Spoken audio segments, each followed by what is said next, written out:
Hey there, CPO here, and in this video I'm changing up the exhaust on overclock. That's right, I am swapping out exhaust.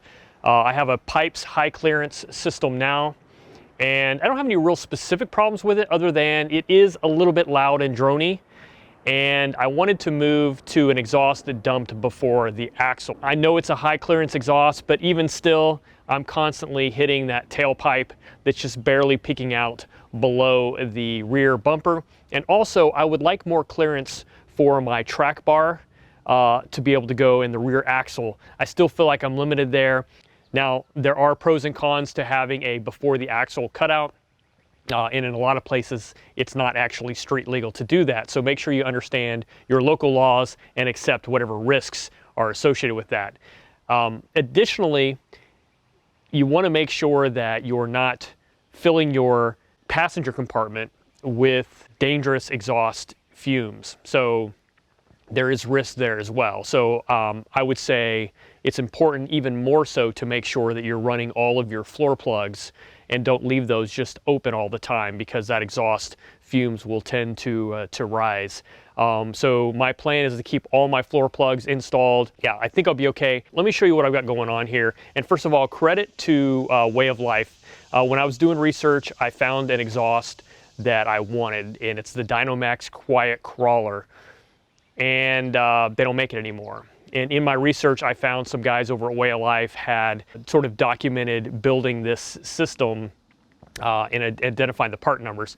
Eventually, I found the actual instructions from Dynomax that laid out the part numbers and all that stuff, and I'll show you that right here. That's what I used to build my system. And then on top of that, I found another part number for a Dynomax outlet that is the downturn one that also has an exhaust hanger, and I found a part number for a hanger bracket that's designed to bolt to the front of your evap skid area, those two factory bolts. So I'm not sure how all this is going to work. I'm skeptical right now that my brackets and hangers are all going to line up perfectly, but I'm going to weld this system together. So in the process of having it welded, I'm going to change up whatever I need to change up during that time. Let me show you the parts though. All right guys, so here's the parts laid out that I bought for this project, and I'm not sure if I'm going to use all of them. In particular, this guy here, I'm not sure if I'm going to use that. I think I'm just going to weld this, these two pipes directly together. This is vehicle specific for the JK. It basically takes your factory outlet, gives you a factory exhaust hanger location, and gives you the right bend to get into this guy. And then of course, this is a Dynomax downturn, and it has the built-in hanger, and then there's a separate hanger bracket that I bought that's designed to bolt, I believe, to the frame where the factory evap skid location is. There's two bolts there, but I'm not sure that's going to line up in the end. It wasn't really designed for this application. I got it just in case. What I'll probably end up doing is cutting off this hanger and then relocating it. But anyway, that is what I'm looking at. I think what I'm going to do first is go down to my buddy Paul, have him weld these two together, because I know that that is the positioning for that. And then after I have that, I can start working on, you know, do I need to cut or shorten any of these other connections, and then how do I want to do them. I can clamp everything else and then take it down and have it final welded. But getting these two welded together first, I think, is going to be my first step.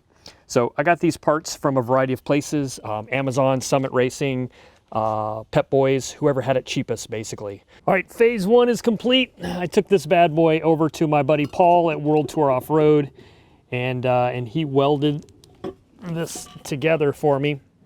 I went ahead and welded this first, because I knew I wanted this to be as tight as possible. I didn't necessarily need it to be any shorter than this, but I wanted these butted up directly. So instead of using the full length of this, we basically just cut it in half and used it to help reinforce and bridge these two. And then, you know, obviously join that with some pretty fancy welding job there. Thanks, Paul.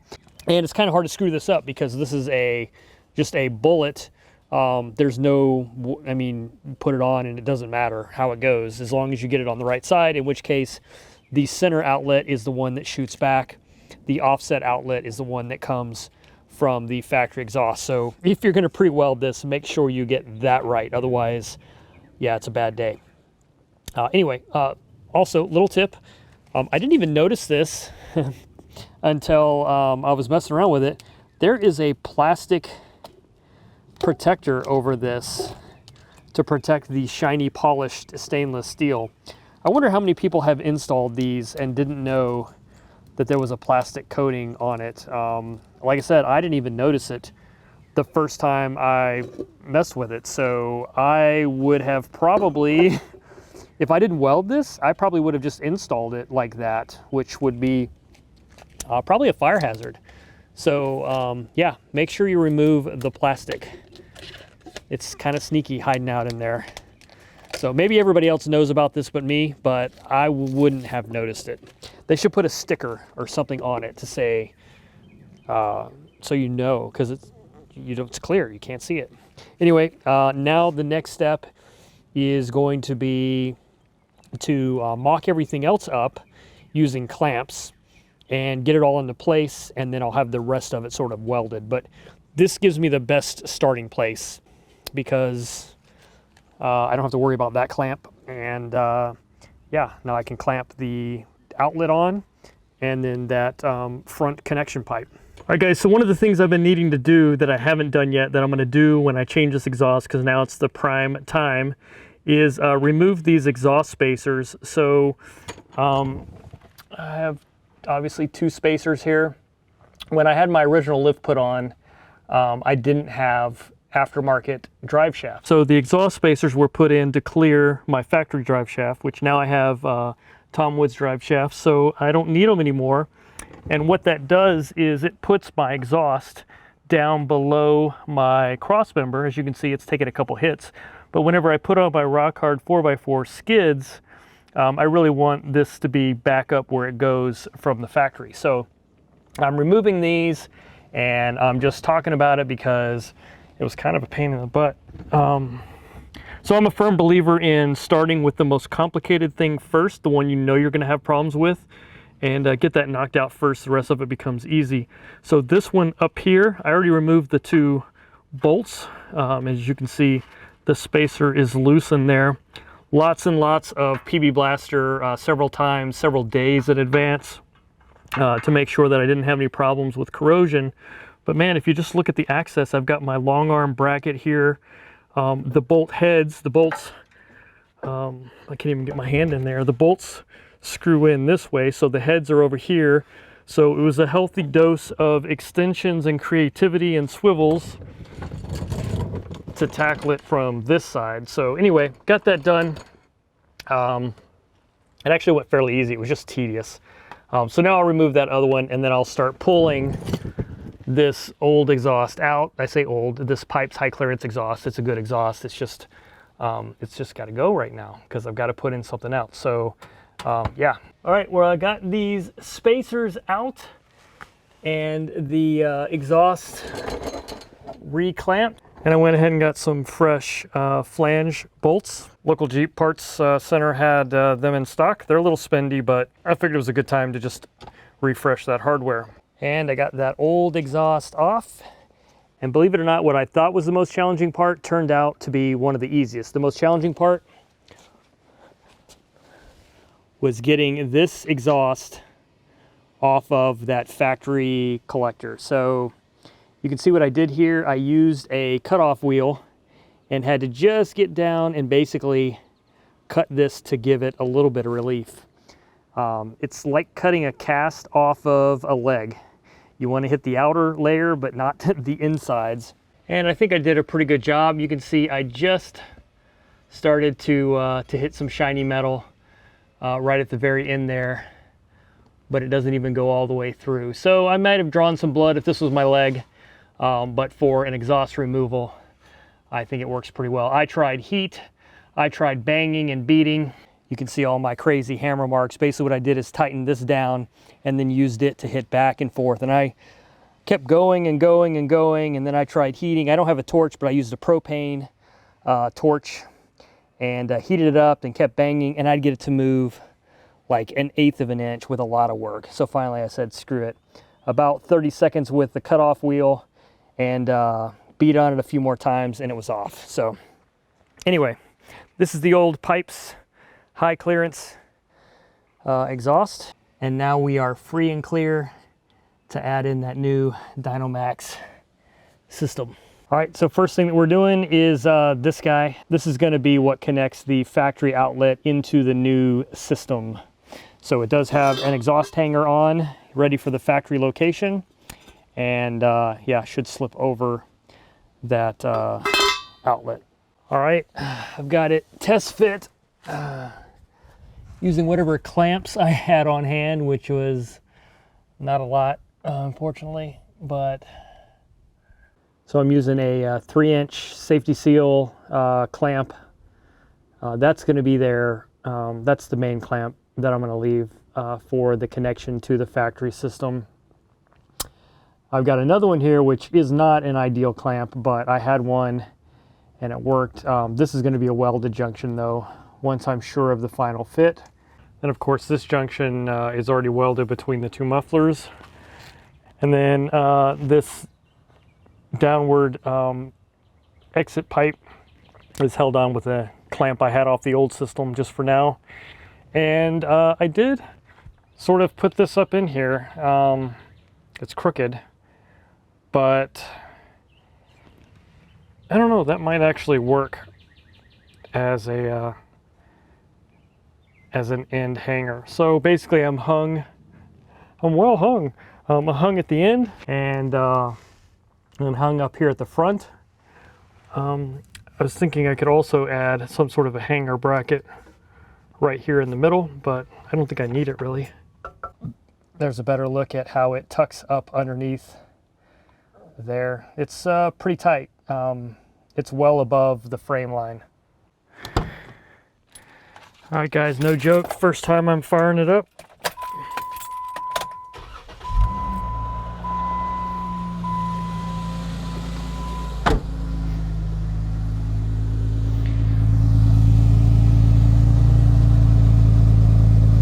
That is much quieter.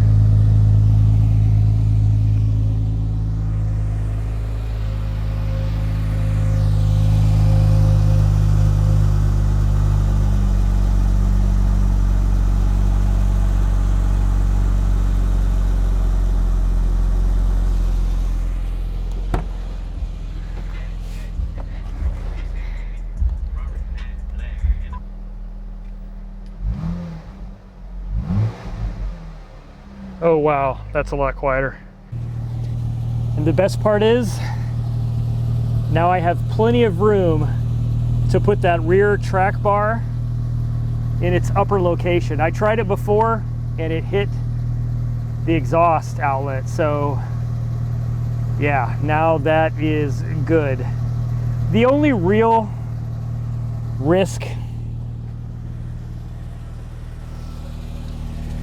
with this outlet being here before the axle is, I don't want it to just sit and blow hot air on the axle itself. So I think it's tilted down enough that it won't be as much of a problem, particularly if I'm moving, obviously.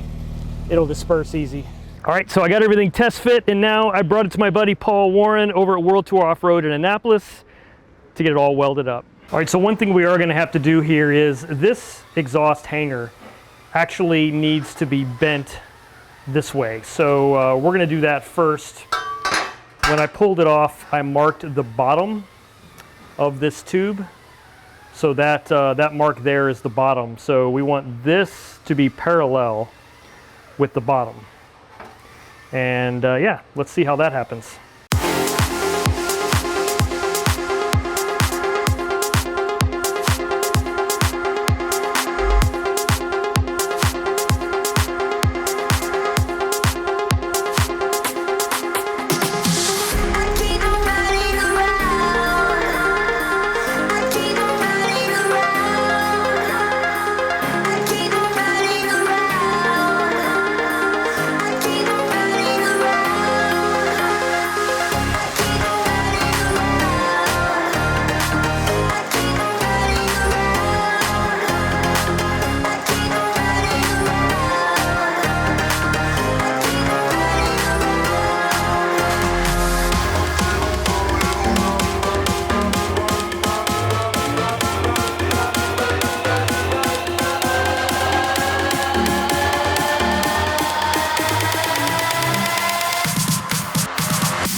All right guys, here's the completed exhaust, welded up, still cooling on the table. So basically what we did is I marked the bottom of this pipe where I had it in line with that pencil, and then we used that as a reference, lined up with this, which lines up with that. So everything has been nicely welded on, and then we took this hanger bracket and bent it over. It used to stick up like a 45 degree, and then bent it down so that it would be flat when this is on the bottom. So hopefully it works out that way.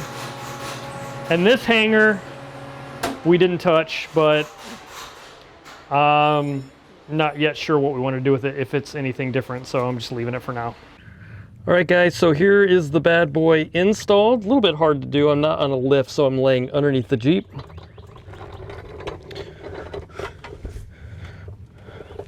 But I sort of have rigged up a sort of a rudimentary hanger system up there using the bolt from the evap skid. Not quite a straight shot, but I was able to twist that hanger to fit up okay. And it actually holds it pretty solid.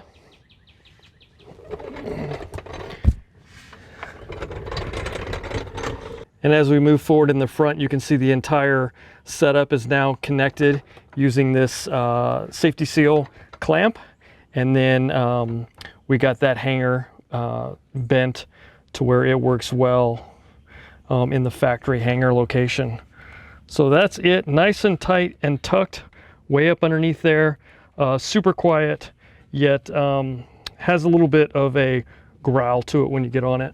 All right, so a couple things I want to point out. Number one, right up in here, these are fuel lines. You can see them a little bit better through here. Those run along the frame.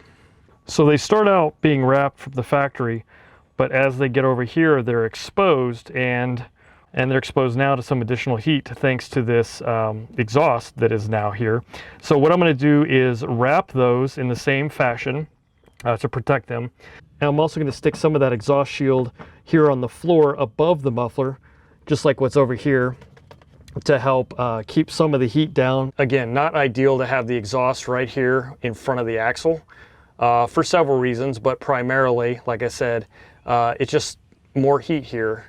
If you are doing this, you're probably going to want to change that axle fluid more regularly than you might otherwise. So this is the stuff I plan to use. I just picked this up at the local auto parts store, or you can get it on Amazon. I've got a couple of sizes here, 1 foot by 1 foot and a 1 foot by 2 foot. And then I also have this wrap that I'm going to use for the brake lines. Anyway, that's that. I won't do a video on that. I'm just going to climb up there and do it. It's going to be hard to film. So yeah. As you can see, I put some of that on top of the exhaust area. This is the passenger rear floorboard right behind the driver's seat. So that's why that's there, just to kind of keep some of that direct heat off of there. And then all along here where the brake lines run, I have that taped off to protect those brake lines from that direct heat, including right up here where it goes over that exhaust at the cross member.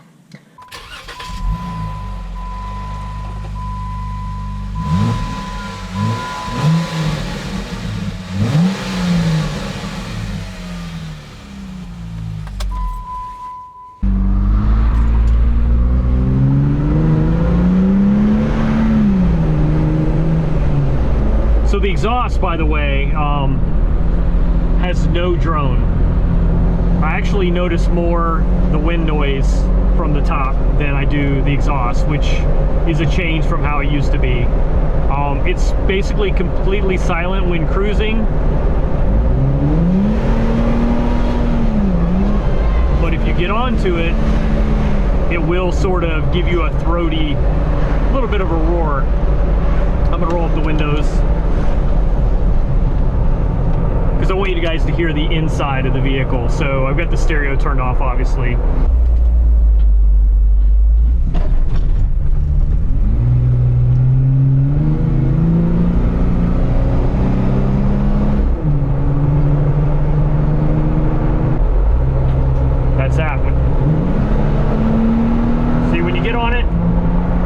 lets you know it's there, but when you're not on it, you don't hear it, which is the perfect kind of exhaust, to be honest with you.